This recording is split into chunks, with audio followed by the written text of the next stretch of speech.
Joining me now is John DeJoia. He is a professional geologist and a director at Strathmore Plus Uranium. Good to see you, John. Thanks for doing this.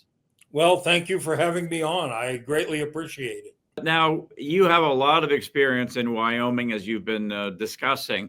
So, as you lead the team, can you describe the overall strategic approach and how you're incorporating some of the historical data as well at the various projects? Well, the historical data is great to have you. We need to know that we're in the right areas. And, like I said, I worked there since 1972, produced over 22 million pounds personally with my companies. I was the geologist on site. Anyway, we do think that we have a lot of potential with the new technologies. We have been working with the University of Wyoming with some of the geophysical modeling they're doing out there. They got a grant to study out there on our property. And we have seen, in fact, I have a map beside me here that indicates the roll areas at agate.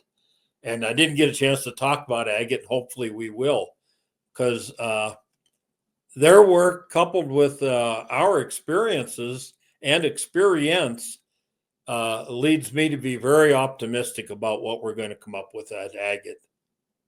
Do you want to flesh that out a bit, John, at agate? What's the prospects and the latest developments? The prospects at agate are, I guess I'd have to call it amazing. We've been hitting 93% of the holes have mineralization. Now, that's a pretty good record. In an area that you really don't know, you've been working on for a couple of years, but 93%, and the mineralization is around 100 to 120 feet deep and saturated. We get a lot of naysayers that come in and say, oh, well, it can't be suitable for ISR. Yes, it is. It's textbook ISR. The world's first commercial ISR project was just across the road where I worked. So, we're going to go in with about another 100 holes, hopefully, in a two-phase approach this summer, because we need time to evaluate and plot out our drilling. These holes can be drilled in less than an hour. Well, that means that geologist on site is thinking fast. If things move or change a little bit from what you originally planned, you have to be very agile and mobile to pursue and be successful. Now, John, shifting gears here a bit, the company a while ago formed a working agreement with the UR Energy, a company, again, that Red Cloud clients are familiar with, somebody we've talked to many times. But this would be for the possibility of the feasibility of mill processing and tailings disposal at their facility. So where does that stand? Has anything been determined yet? Yes, what we have done is we first approached them about the feasibility of tailings and or physical processing on their site. Their license allows for 11E2 byproduct materials to be disposed. And when we first started looking at Night Owl, we had to have a place to put tailings because that was going to be probably a heap leach. Since that time, we had switched to agate when we found out that we had 93% drilling success. The nature of the ore body and the potential economics of that ore body, we decided ISR was the direction. And, obviously they are an ISR company. And we hope to process our recovered fluids from our operation at agate into one of their local plants. And right now they're out in the Great Divide area. And hopefully very soon they're going to be putting in a plant in the Shirley Basin region. And we hope to process there. We have developed in-house Strathmore a pretty comprehensive and thorough processing agreement. However, we have not given it to them yet. We want to see where our drilling from this next phase takes us, and before we approach them with this new agreement. All right, very good. And now you've talked about some of the drilling plans. Just wondering what investors can look forward to in terms of other catalysts, milestones, moving out, various reports. What can they look forward to through the rest of the year and beyond? A successful drilling program at Agate whereby we find more mineral, expand even further, and hopefully define the direction of the trend. Right now, we have a quote 3-point success, spread out over 3 miles there. It looks like a triangle out there, but we hope to expand that, learn the direction where the trend is going. We just acquired some more claims in the area, and hopefully it hits those claims. If we determine the trend is going a little off, we're going to get some more claims. So we've looked forward to a lot of success out there. Again, one of the problems in the community, so to speak, is that people don't understand. They look at a grade and think, oh my gosh, that's very low. Well, ISR grades are low. And when you look at the grade thickness products, the grade times the thickness at agate, most of these holes are very economic, potentially economic. I have to watch what I say.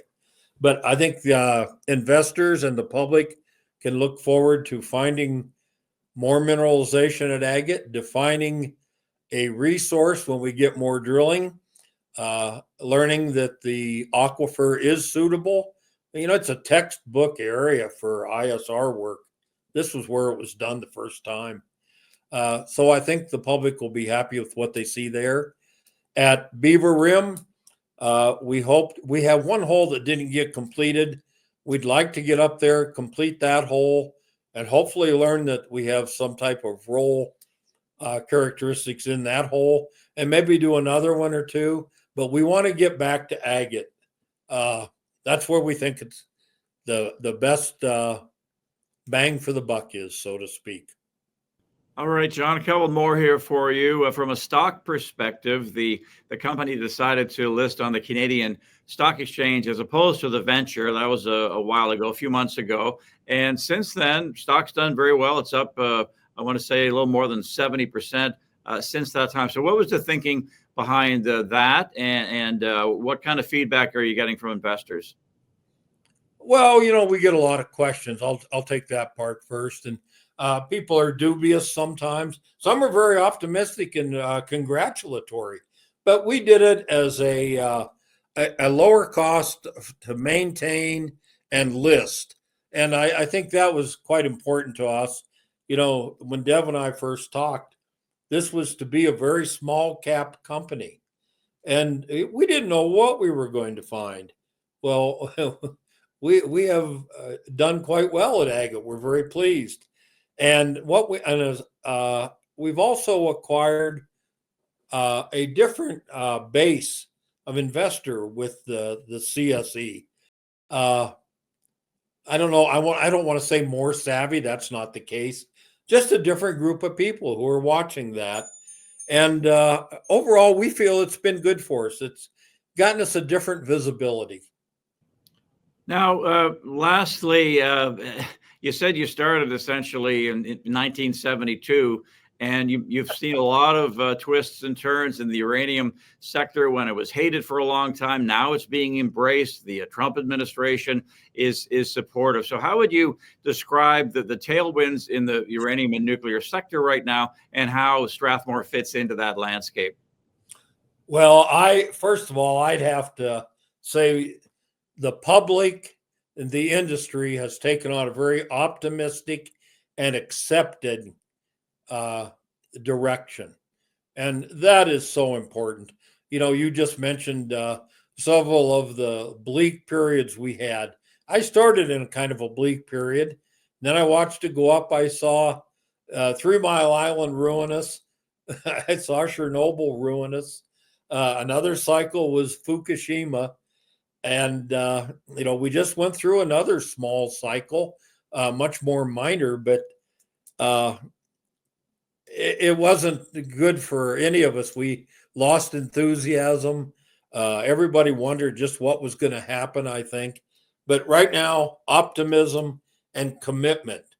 I've been in this industry for over 50 years, and I've been able to stay in it. I worked in different phases, but always in the nuclear industry. And I've worked at a couple of national labs, and the national laboratories are getting involved in the uranium industry.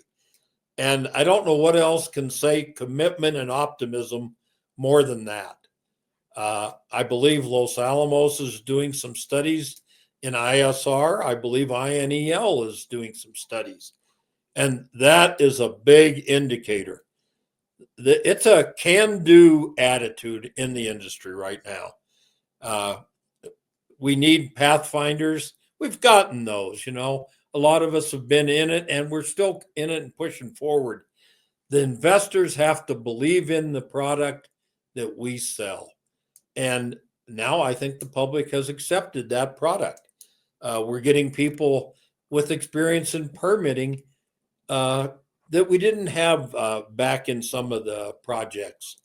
But to me, the commitment of the United States government, the Canadian government, and most of all, the public is the key to this thing succeeding. John, that was a fascinating conversation, very informative. Great to talk to you. We'll be following Strathmore plus uranium. Thanks for your time. Well, thank you, Mark. Take care. All right, you as well, John DeJoia, professional geologist and a director at Strathmore plus uranium. Our thanks to him, and thanks for watching. We'll see you next time.